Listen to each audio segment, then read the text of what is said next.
এই যে কোরআন আমরা সারা জীবন শুনছি, এত বছর সেই জন্মের পর থেকে আমরা এখানে জলসা শুনছি। আমি ইশতেহারে দেখছিলাম, মনে হয় 26তম জলসা এটা।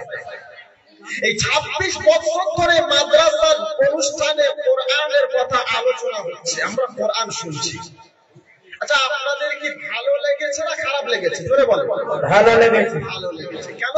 কারণ কোরআন এমন একটা সম্পদ, এর থেকে দামি কোনো কিতাব আসমানের নিচে জমিনের উপরে আর নাই। এইবারে আসুন আপনি একটা একটা করে, এতদিন আমি শুনলাম এই কোরআন ছোট ছোট বাচ্চাকে কোরআন মুখস্থ করার কারণে তার মাথায় পাগড়ি প্রদান করা হচ্ছে, তার নামের টাইটেল চেঞ্জ হয়ে যাচ্ছে, তার ইজ্জত চেঞ্জ হয়ে যাচ্ছে, তার সম্মান চেঞ্জ হয়ে যাচ্ছে। দুনিয়াতে কত ডাক্তার আছে, কত মাস্টার আছে, কত প্রফেসর আছে, কত উকিল আছে, কত ব্যারিস্টার আছে, কত জজ আছে, তাদের সম্মান অতটা নাই একটা বাচ্চা হাফেজের সম্মান যতটা আছে। হ্যাঁ না না? জোরে বলেন। ঠিক। যদি বলেন হুজুর কেমন, চলে আপনাকে একটু দেখাই। একটা ডাক্তার বলেন, মাস্টার বলেন, উকিল বলেন, ব্যারিস্টার বলেন আর জজ বলেন, তার চাকরি যতদিন আছে তার কাছে তার সম্মান আছে। হ্যাঁ না না? জোরে ঠিক বলেন, ভুল বলছেন? ঠিক। তার চাকরি যতদিন আছে তাকে মাস্টার বলে, আমরা তাকে মাস্টার বলে সম্মান করব। সে যদি ডাক্তার হয় আমরা তাকে ডাক্তার বলে সম্বোধন করব। সে যদি উকিল হয় তাকে আমরা উকিল বলে সম্বোধন করব। যতদিন তার দ্বারাই কাজ নিতে পারবো ততদিন তাকে আমি স্যার করব। হ্যাঁ না না? জোরে বলে। যখন তার চাকরি চলে যাবে, ওর উকিলত্ব যখন ছেড়ে দেবে, তখন আমি সব থেকে প্রথম ওর পিছনে গালাগালি করবো, হারামখোর সারাটা জীবন আমাকে লুটে খেয়েছে। হ্যাঁ না না? জোরে বলে। তাহলে সম্মান কতদিন? চাকরি যতদিন সম্মান ততদিন, চাকরি যতদিন সম্মান ততদিন। এইবারে আপনি আসুন, এই পিছনে গাদাখানেক আলেম বসে আছে, আপনারা বলুন এদের সম্মান কতদিন? মাদ্রাসায় যতদিন ততদিন নাকি? না। কতদিন? বয়স যত বেশি হবে সম্মান তত বেশি হবে। বয়স যত বেশি হবে সম্মান তত বাড়িয়ে যাবে, বেশি হবে। এর মর্যাদাটা দিয়েছেন কে? আল্লাহ। এই ইজ্জতটা দিয়েছেন কে?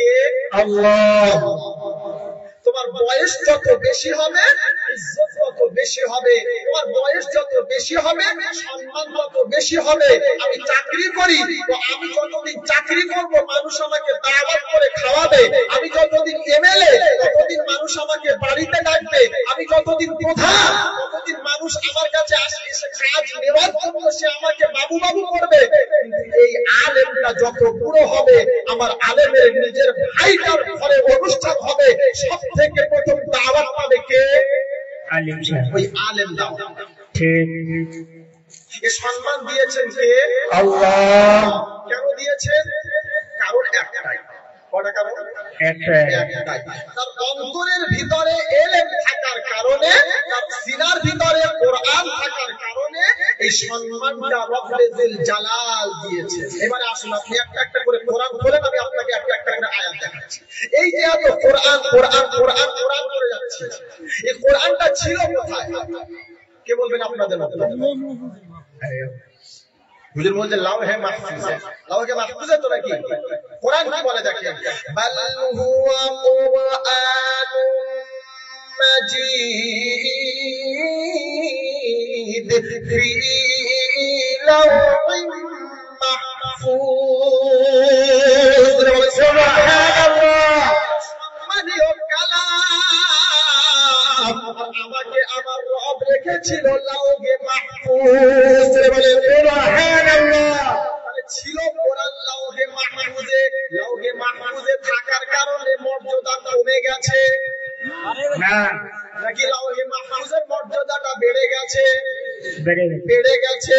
চলেন তাহলে কোরআন তো ছিল লাওহে মাহফুজে, দুনিয়াতে এলো কবে কোরআন? তুমি বলো দুনিয়াতে তুমি এলে কবে? কোরআন বলে আমার কাছে চলো, আমি শোনাচ্ছি। শাহরু রমাদানাল্লাযী উনজিলা ফীহিল কুরআন হুদাল লিন-নাসি ওয়া বাইনাতিন মিনাল হুদা ওয়াল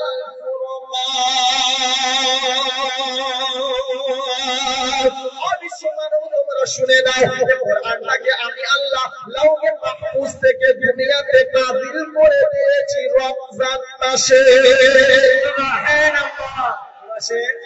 রমজান মাসে রমজান মাসে কোরআন নাযিল হওয়ার কারণে রমজানের দাম কমে গেছে, বেড়ে গেছে।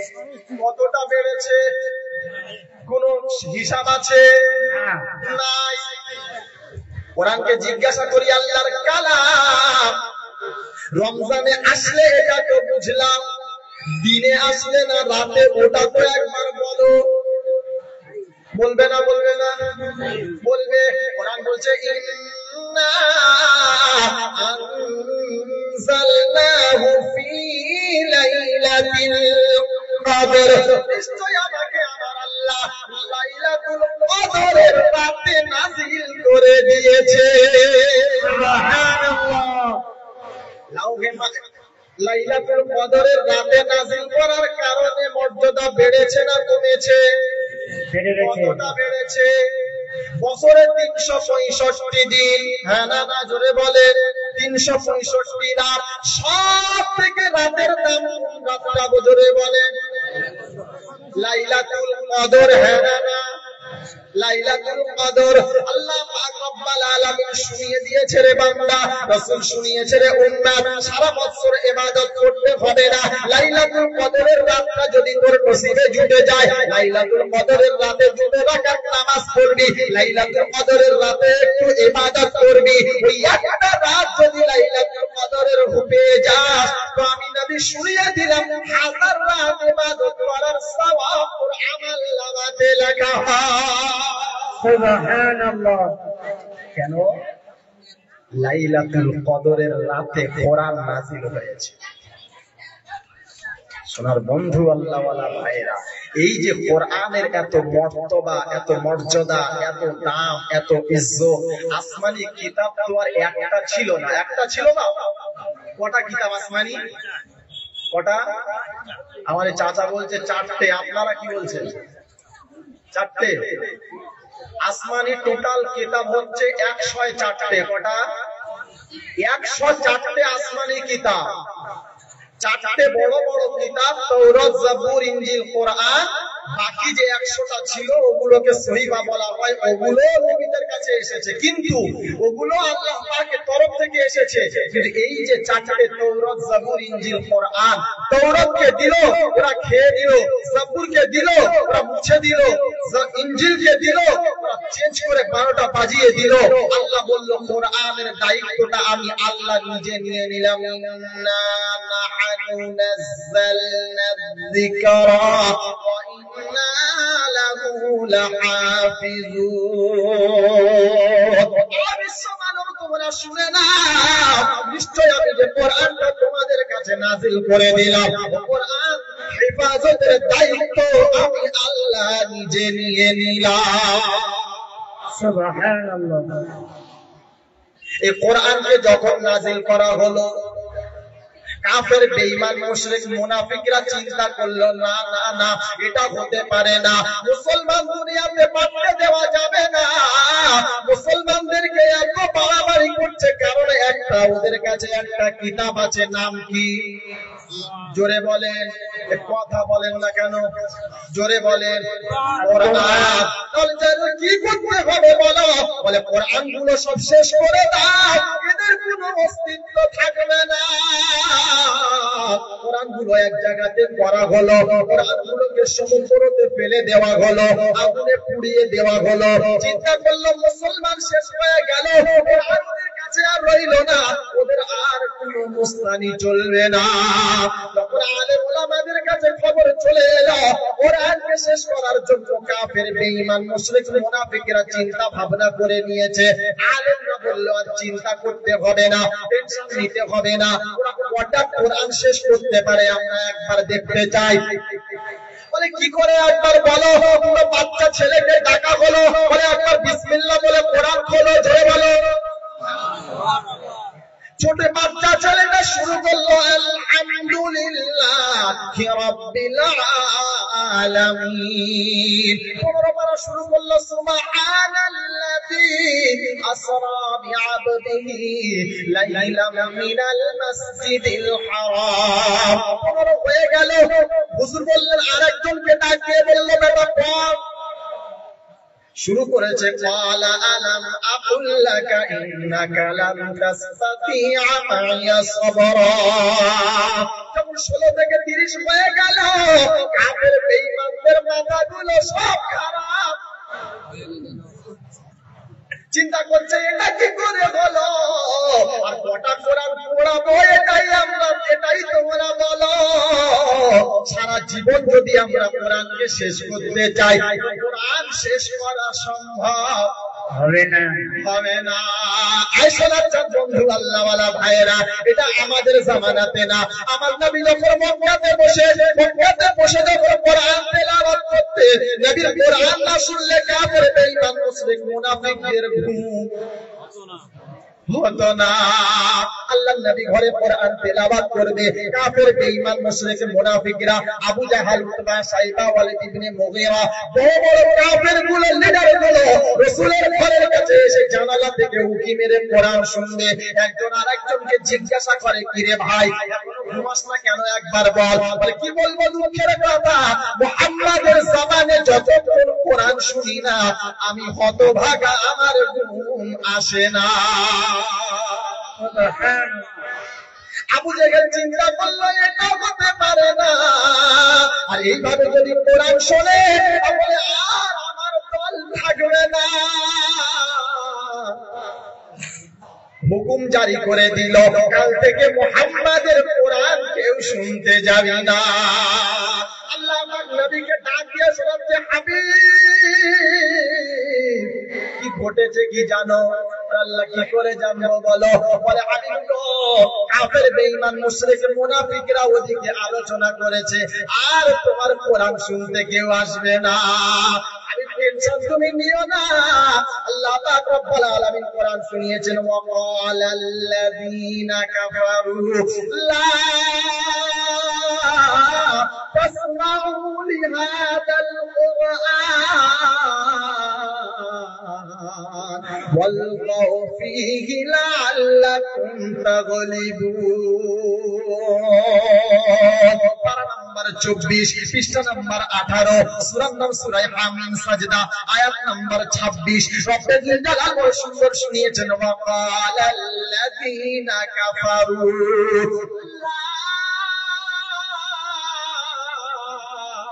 তাসমাউ লিহাদাল কুরআন।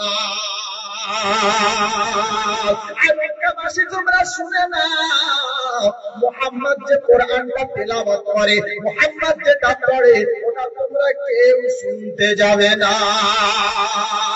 বলে কেন ওস্তাদ বলো? বলে যদি কাল থেকে তোমরা যাও তাহলে তোমাদের আর কারো কল্লা থাকবে না। কাল থেকে যদি তোমরা যাও তাহলে আর তোমাদেরকে মক্কাতে রাখা হবে না। বলল ঠিক আছে ওস্তাদ, মেনে নিলাম। পরের রাত হয়ে গেল, আবু জেহেল নিজেই আগে কোরআন শুনতে ছুটে গেল। সুবহানাল্লাহ। উতবা, সাইবা, ওয়ালিদ ইবনে মুগীরা সবাই এসে রাসূলের জামানে কোরআন শুনলো। একে অপরে যখন বাড়ির দিকে যায়, একে অপরে দেখা হয়ে যায়, ওস্তাদ কি খবর বলো? চিন্তা করলো আবু জেহেল, না না না, এভাবে তো হবে না। এইরকম ভাবে হুকুম জারি করলো। পরের দিন আবার দেখা গেল সব এক জায়গায়। চিন্তা করলো, আবু লাহাব, উতবা, সাইবা কেন এই জায়গাতে এলি বল? বলছে ওস্তাদ তুমি তো বড়, তুমি তো নেতা, মানা করেছো তুমি কেন এসেছো একবার বলো। সবাই চিন্তা করছে, আবু জেহেল মনে করছে আমি একা যাবো আর কেউ যাবে না, আমি মানা করেছি। উতবা, সাইবা মনে করেছে আবু জেহেল তো যাবে না, আমি যাই। ওয়ালিদ ইবনে মুগীরা মনে করেছে ওরা কেউ যাবে না, আমি একা যাব। কারণ সবাই জানে মুহাম্মাদের জামানে কোরআন না শুনলে কারোর রাতে ঘুম আসে না। আল্লাহ পাক রব্বুল আলামিন আলামিন বলে হাবিব টেনশন নেওয়ার কোনো কারণ নাই, তুমি তোমার কাজ চালিয়ে যাও, তুমি তোমার কাজটা চালিয়ে যাও, পৌঁছে দেওয়ার দায়িত্বটা আমি আল্লাহ নিজে নিয়ে নিলাম। সুবহানাল্লাহ। আইয়ুহার রাসূল বাল্লিগ মা উনজিলা ইলাইকা মির রাব্বিক ওয়া ইল্লাম তাফআল ফামা বাল্লাগতা রিসালাতাহু ওয়াল্লাহু ইয়াসিমুকা মিনান নাস। মুহাম্মদের সঙ্গে আল্লাহ রাসূলকে ডাক দিয়েছেন, ইয়া আইয়ুহার রাসূল, ও আমার রাসূল, ও আমার বন্ধু, ও আমার হাবিব। কত সুন্দর মর্যাদা দিয়ে আল্লাহ ডাক দিচ্ছেন। রব্বুল জালাল শুনিয়ে দিয়েছেন, ইয়া আইয়ুহার রাসূল। আল্লাহ পাক শোনাচ্ছেন, ও আমার হাবিব, ও আমার বন্ধু। আচ্ছা, আল্লাহ যদি চাইতেন নবীকে নবী নাম ধরে ডাকতে পারতেন না?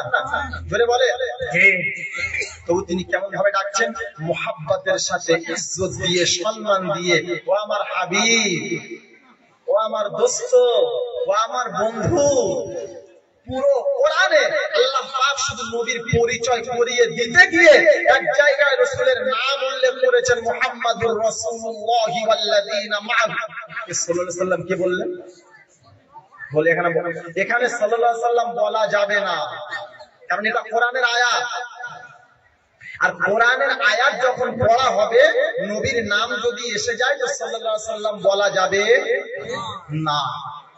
আমি একদিন আমার মসজিদে জুমার নামাজ পড়াচ্ছি, তো জুমার নামাজে এই সূরাটা যখন বললাম, তো দেখি পিছন থেকে সাল্লাল্লাহু আলাইহি সাল্লাম বলে চিল্লে উঠে সব নামাজ পড়েছে। পড়া ভুল হলো নাকি? পরে আবার বললাম যে দেখেন, নামাজের মধ্যে যদি রাসূলের নাম আসে, কোরআনের মধ্যে যদি রাসূলের নাম আসে, তো সাল্লাল্লাহু আলাইহি ওয়াসাল্লাম বলা যাবে না। এমনি বলতে হবে পৃথিবীর সবথেকে কঞ্জুস হচ্ছে ওই লোকটা যে রাসূলের নাম শোনার পরে দরুদ পড়ে না। বুঝতে পেরেছেন? পৃথিবীর সবথেকে কঞ্জুস হচ্ছে ওই লোকটা যে রাসূলের নাম শুনলো অথচ দরুদ পড়লো না। কিন্তু এই জায়গাতে যদি দরুদ পড়েন তাহলে আপনার নামাজ হবে না। বুঝতে পেরেছেন? এজন্য নামাজের মধ্যে যখন ইমাম তেলাওয়াত করবে কোরআনের আয়াত, তখন সাল্লাল্লাহু আলাইহি সাল্লাম বলা যাবে না। সোনার বন্ধু আল্লাহ ওয়ালা ভাইয়েরা, তো আমি নামাজের মধ্যে সেদিন পড়ছিলাম যে কোরআনের আয়াত যখন আসবে সাল্লাল্লাহু আলাইহি সাল্লাম বলা যাবে না। তো আমি আপনাদেরকে বোঝানোর জন্য এখানে আয়াত বলছি যে আল্লাহ পুরো কোরআন কারীমে একটা জায়গায় রাসূলকে চিনিয়ে দেওয়ার জন্য রাসূলের নাম উল্লেখ করেছেন, মুহাম্মাদুর রাসূলুল্লাহ والذين معه أشداء على الكفار رحماء بينهم تراهم ركعا سجدا يبتغون فضلا من الله ورضوانا। এখানে আল্লাহ বান্দার কাছে তার হাবিবের পরিচয় করিয়ে দিয়েছেন যে ইনি হলেন মুহাম্মদ রাসূলুল্লাহ। কারণ ওদিকে এখন আমার যাওয়ার সময় নাই, তাই ওদিকে গেলাম। আমার যাওয়ার লাইন এইটা। আমার সোনার বন্ধু আল্লাহ ওয়ালা ভাইরা, আমি আপনাকে শোনাচ্ছিলাম যে কোরআন ছিল লাউহে মাহফুজে, লাউহে মাহফুজের মর্যাদা বেড়ে গেল। ওখান থেকে রমজান মাসে এলো, রমজানের মর্যাদা বেড়ে গেল। লাইলাতুল কদরের রাতে এলো, লাইলাতুল কদরের রাতের মর্যাদা বেড়ে গেল। ওই কোরআন যত জায়গাতে স্পর্শ করলো, প্রতিটা জায়গার মর্যাদা বাড়লো না কমলো? বাড়লো, বেড়ে গেল। কতটা বেড়ে গেল? এখানে মনে হয় এটা দস্তারবন্দি জলসা, তাই তো? দস্তারবন্দি পাগড়ি কি আজকে দিয়েছেন না কালকে? কালকে দেওয়া হবে। আচ্ছা, কালকে পাগড়ি দেওয়া হবে। কালকে এই মাদ্রাসার দুটো ছেলেকে এখানে পাগড়ি দেওয়া হবে। বয়স কেমন আমি জানি না, ইনশাআল্লাহ কালকে দেখবো, আল্লাহ যদি হায়াতে রাখেন কালকে দেখবো। মোটামুটি কথা হচ্ছে যে কালকে এই মাদ্রাসার ছাত্রদেরকে এখানে পাগড়ি দেওয়া হবে, তাদেরকে ইজ্জত দেওয়া হবে, তাদেরকে সম্মান দেওয়া হবে, তাদেরকে তাদের প্রাপ্য দেওয়া হবে। হ্যাঁ না? কেন? কারণ হলো এটা, তারা তাদের সিনার ভিতরে ওই পুরো 30টা পারাকে এই সিনার মধ্যে রেখে দেওয়ার কারণে তাদেরকে এই সম্মানটা দেওয়া হবে। হয়তো তাদের নাম আব্দুর রহমান, আব্দুল সাত্তার, কিন্তু আগামী কাল থেকে তাদেরকে এলাকার মানুষ জানবে হাফেজ সাহেব। হ্যাঁ না না জোরে বলে। এই সম্মান দিয়েছেন কে? আল্লাহ। আল্লাহ কেন দিয়েছেন? এই কোরআন থাকার কারণে। এজন্য আল্লাহ পাক রব্বুল আলামিন জিবরিলকে পাঠিয়ে দিয়ে রাসূলের কাছে সবথেকে প্রথম ওহী যেটা নাযিল করেছিল, কি আয়াত বলেন তো?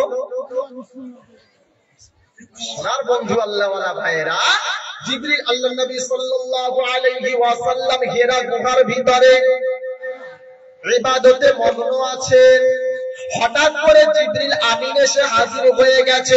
আমার নবী চমকে গেছেন, ভয় খেয়ে গেছেন, কারণ আমার নবী জীবনে কোনোদিন এইরকম দেখে নাই, এইরকম কিছু দেখে নাই।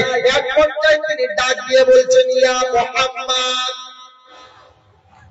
আল্লাহ নবী সাল্লাল্লাহু আলাইহি ওয়াসাল্লাম বড় চমকে গেছেন, ভয় খেয়ে গেছেন, বড় টেনশনে পড়ে গেছেন। কি হলো কি হলো? এটা তো আমার সঙ্গে হওয়ার কথা নয়, আমি তো কোনো অন্যায় করি না, আমি তো কোনো খারাপ কাজ করি না। হঠাৎ করে রাসূল আমার দেখছেন কে যেন দাঁড়িয়ে আছে। আল্লাহ নবীকে জিবরিল আমিন ডাক দিয়ে বললেন, ইকরা। কি? ইকরা, পড়ো। বলে আমি পড়তে জানি না। আবার বললেন পড়ো। বলে আমি পড়তে জানি না। তারপরে হযরত জিবরিল আমিন সেদিনকে আল্লাহ নবীকে বুকের সঙ্গে জড়িয়ে নিল। একবার নয়, দুইবার নয়, তিনবার রাসূলকে বুকের সাথে জড়িয়ে নিল। এরপরে বলল, ইকরা বিসমি রাব্বিকাল্লাযী খালাক। বড় তোমার রবের নামে শুরু করো। আল্লাহ নবী পড়তে শুরু করেছে, বড় ভয় খেয়ে গেছে, বাড়িতে চলে গেছেন। আম্মা খাদিজা রাদিয়াল্লাহু তাআলা আনহাকে ডাক দিয়েছেন, খাদিজা দামিলুনি দাবিরুনি। ও খাদিজা, আমার বড় ভয় হয়, আমাকে কম্বল দিয়ে ঢেকে দাও, আমার বড় টেনশন হয়, আমার বড় চিন্তা হয়। খাদিজা, আমি আজকে এই রকম একটা কিছু দেখেছি। আম্মা খাদিজা সেদিন বলেছিলেন, ইয়া রাসূলুল্লাহ, ইয়া হাবিবাল্লাহ, আপনি কারোর ভালাই, আপনি কারোর খারাপই করেন নাই, আপনি কারোর সাথে কোনো অন্যায় করেন নাই, আপনি কাউকে কোনো সমস্যায় ফেলেন নাই, আপনার সঙ্গে কোনো খারাপ হতে পারে না। হঠাৎ করে আবার এসে সোনার বন্ধু আল্লাহওয়ালা ভাইরা, আমার বলার উদ্দেশ্য এটা, আল্লাহ পাক রব্বুল আলামিন প্রথম আয়াত জিবরিল আমিন মারফতে যেটা পাঠিয়েছিলেন, তার ওয়ার্ড ছিল ইকরা বিসমি রাব্বিকাল্লাযী খালাক। হাবিব, তুমি পড়ো তোমার রবের নামে। চলেন এইবারে আসুন আপনাদের এলাকার দিকে। এই যে মাদ্রাসাটা আপনাদের এলাকাতে আছে, বাচ্চা ছেলেগুলো যেগুলো পড়ে, ওরা সারাদিন কি পড়ে? কথা বলেন। কোরআন পড়ে, হাদিস পড়ে। এই কোরআন আর হাদিসের বাইরে তারা যায় না। সকালবেলা ফজরের নামাজের আগে হুজুররা ডেকে দেয়, হিফজ ক্লাসের ছাত্র যেগুলো হয়, হাফেজ ক্লাসের ছাত্র যেগুলো হয়। আমি হাফেজ ক্লাসে পড়েছি, আমি একজন হাফেজ, তাই আমি এটা জানি। ফজরের আযান হয়ে যাওয়ার সময় হুজুর এসে আমাদেরকে ডেকে দিত, ডেকে দেওয়ার পরে বলতো, চলো সবকটাকে দেখো, সবকটাকে আমাদেরকে শোনাও। ভোরের সময় আমাদেরকে ডাকা হতো। এরপরে আবার ফজরের নামাজ পড়তে বসতাম। সকাল 8টার সময় আমাদের টিফিন হতো, 8 ঘন্টা সময়, আবার 10টা পর্যন্ত আমাদের ক্লাস। এরপরে খাওয়া দাওয়া, ঘুম, নামাজ পড়ে আবার 2 থেকে নিয়ে আসর পর্যন্ত ক্লাস, আবার মাগরিব থেকে নিয়ে রাত 10টা 11টা পর্যন্ত পড়াশোনা। এই যে 12টা ঘন্টার মধ্যে, 24টা ঘন্টার মধ্যে 12, 14, 15 ঘন্টা একটা বাচ্চা কোরআন নিয়ে পড়ে থাকে। আপনি একবার ভাবুন, আপনি একবার চিন্তা করুন, এই কোরআন নিয়ে পড়ে থাকার কারণে আজকের তাদের ইজ্জত সম্মানটা বাড়িয়েছেন কে? কারণটা কি? কোরআন নিয়ে পড়ে থাকার কারণে। সোনার বন্ধু আল্লাহওয়ালা ভাই, তারা 24টা ঘন্টা এই কোরআন নিয়ে পড়ে থাকে। এজন্য আল্লাহ পাক রব্বুল আলামিনের নবী শোনাচ্ছেন কি, খায়রুকুম মান তাআল্লামাল কুরআনা ওয়া আল্লামাহু। তোমরা শুনে নাও, পৃথিবীর সবথেকে দামি উম্মত হলো সে কোরআন শিক্ষা করে যে, শিক্ষা করায় যে, কে শিক্ষা করে যে, শিক্ষা করায় যে। সোনার বন্ধু আল্লাহ ওয়ালা ভাইরা, আল্লাহ নবী পরে বলেন তলাবুল ইলমি ফরিদাতুন আলা কুল্লি মুসলিমিন ওয়া মুসলিমা, প্রতিটা মুসলমান নর এবং নারীর জন্য দ্বীনি ইলম শিক্ষা করা ফরজে আইন, শিখতেই হবে। আজকের আমরা আমাদের বাচ্চাকে ইংলিশ মিডিয়ামে পড়াই, স্কুলেতে পড়াই, আপনার কি বলে অন্য জায়গাতে পড়াই, ডাক্তার করাই, মাস্টার করাচ্ছি, প্রফেসর বানাচ্ছি, দুনিয়ার সব শিক্ষা আমার বাচ্চার মধ্যে আমি দিয়ে দিচ্ছি, কিন্তু আসল শিক্ষা যেটা ছিল ওটা আমি আমার বাচ্চাটাকে দিতে পারলাম না। যে শিক্ষা দিলে আমার বাপ, যে শিক্ষা দিলে আমার বেটা আমাকে বাঁচাবে, যে শিক্ষা দিলে আমি দুনিয়াতে শান্তিতে থাকবো, যে শিক্ষা দিলে আমি বুড়ো বয়সে বেটার কাছে ভাত পাবো, যে শিক্ষা দিলে আমি কবরে শান্তিতে থাকবো, যে শিক্ষা দিলে আমার বেটা আমার জন্য দোয়া করবে, যে শিক্ষা দিলে আমি সারাটা জীবন আরাম আয়েশে কাটাতে পারবো, যে শিক্ষা দিলে আমার বাচ্চা দোয়া করে আমার বাচ্চার সুপারিশে আমি জান্নাত পর্যন্ত যেতে পারবো, এই শিক্ষা আমরা আমাদের ছেলেকে দিতে চাই না। আমার ছেলেকে আমি মাস্টার বানাতে চাই, আমার ছেলেটাকে আমি ডাক্তার বানাতে চাই, আমার ছেলেটাকে আমি ইঞ্জিনিয়ার বানাতে চাই। কেন? কারণ ডাক্তার বানালে পয়সা আছে, ইঞ্জিনিয়ার বানালে তার জীবন গড়ে যাবে, উকিল বানালে তার জীবন গড়ে যাবে, ব্যারিস্টার বানালে তার জীবন গড়ে যাবে, প্রফেসর বানালে তার জীবন গড়ে যাবে, কোরআনওয়ালা বানালে 4,000 টাকা মাইনে পাবে। হ্যাঁ না? তাই তো নাকি? 4,000 টাকা মাইনে কি? সোনার বন্ধু আল্লাহ ওয়ালা ভাইরা, দুঃখ নিও না। আল্লাহ নবী সাল্লাল্লাহু আলাইহি ওয়াসাল্লাম বলেন ইকালু লিসাহিবিল কুরআন ইকরা ওয়ারতাকিল ওয়ারাতিল কামা কুনতা তুরাতিলু ফিদ দুনিয়া ফা ইন্না মানজিলা ইনদা আখিরি আয়াতিন তাকরাউহা। আয়াত তোমরা শুনে নাও, তুমি তোমার বাচ্চাটাকে কোরআন ওয়ালা বানিয়ে নাও, তুমি তোমার বাচ্চাটাকে হাফেজ বানিয়ে নাও, তুমি তোমার বাচ্চাটাকে আলেম বানিয়ে নাও, তুমি তোমার বাচ্চার জেহেনে কোরআন ভরে দাও, তুমি তোমার বাচ্চার এই জেহেনে কোরআনটাকে ভরিয়ে দাও। আল্লাহ পাকের নবী বলেন উম্মত তোমরা শুনে নাও, ইয়াকরাউল কুরআন ফাইন্নাহু শাফিউন ইয়াউমাল কিয়ামা। কিয়ামতের দিন বড় মুসিবতের দিন, কিয়ামতের দিন বড় মুসিবতের দিন। সেদিন কেউ তোমার কোনো কাজে আসবে না, তবে তোমার বেটা তোমার জন্য সুপারিশ করবে, একা জান্নাতে যাবে না। সুবহানাল্লাহ। সোনার বন্ধু আল্লাহ ওয়ালা ভাইরা, সেদিন আল্লাহ পাক রব্বুল আলামিন ডাকবেন ইকরা ওয়ারতাকিল, পড়ো আর তুমি তোমার মাকামে চড়ো, পড়ো আর চড়ো। এই হাফেজটাকে ডাকা হবে। আজকের যারা হাফেজ হয়েছে, কালকে যারা পাগড়ি পাবে, তাদেরকে কিয়ামতের দিন আরেকবার এত জনসমাজে ডাকা হবে, পুরো কিয়ামতের ময়দান হবে, লক্ষ কোটি মানুষ হবে, সেদিনকে তাদের সামনে ডাকা হবে। আয় আব্দুর রহমান ইবনে আব্দুস সাত্তার কাম হেয়া, সামনে আস। আল্লাহ কি খবর? আল্লাহ পাক হুকুম করবেন ইকরা ওয়ারতাকিল ওয়ারাতিল কামা কুনতা তুরাতিলু ফিদ দুনিয়া ফা ইন্না মানজিলা ইনদা আখিরি আয়াতিন তাকরাউহা।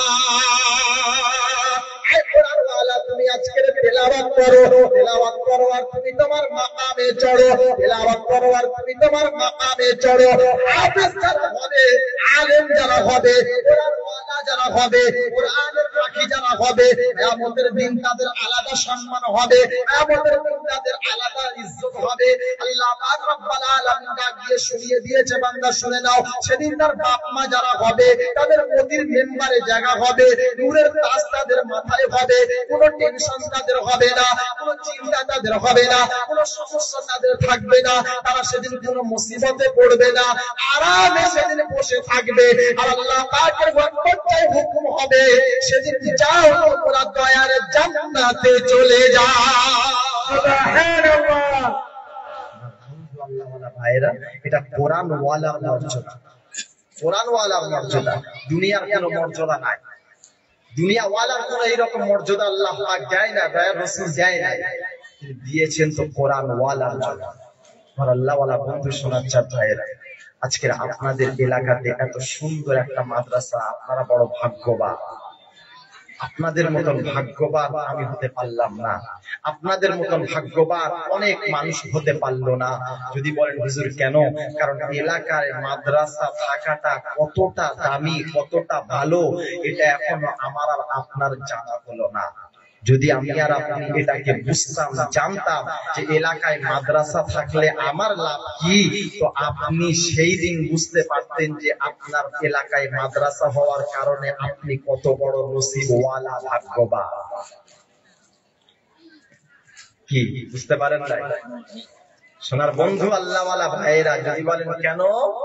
কারণ এই কোরআন ওয়ালা এই এলাকায় মাদ্রাসা থাকার কারণে আপনি সারা জীবন অন্যায় করবেন, অত্যাচার করবেন, অবিচার করবেন, সারা জীবন গুনাহ করবেন, কিন্তু এই এলাকাতে মাদ্রাসা থাকার কারণে এই মাদ্রাসার ছাত্রদের ওসিলাতে আল্লাহ পাক রব্বুল আলামিন আপনাকে কিয়ামতে তার দয়ার জান্নাত দিতে পারেন। জোরে বলেন সুবহানাল্লাহ।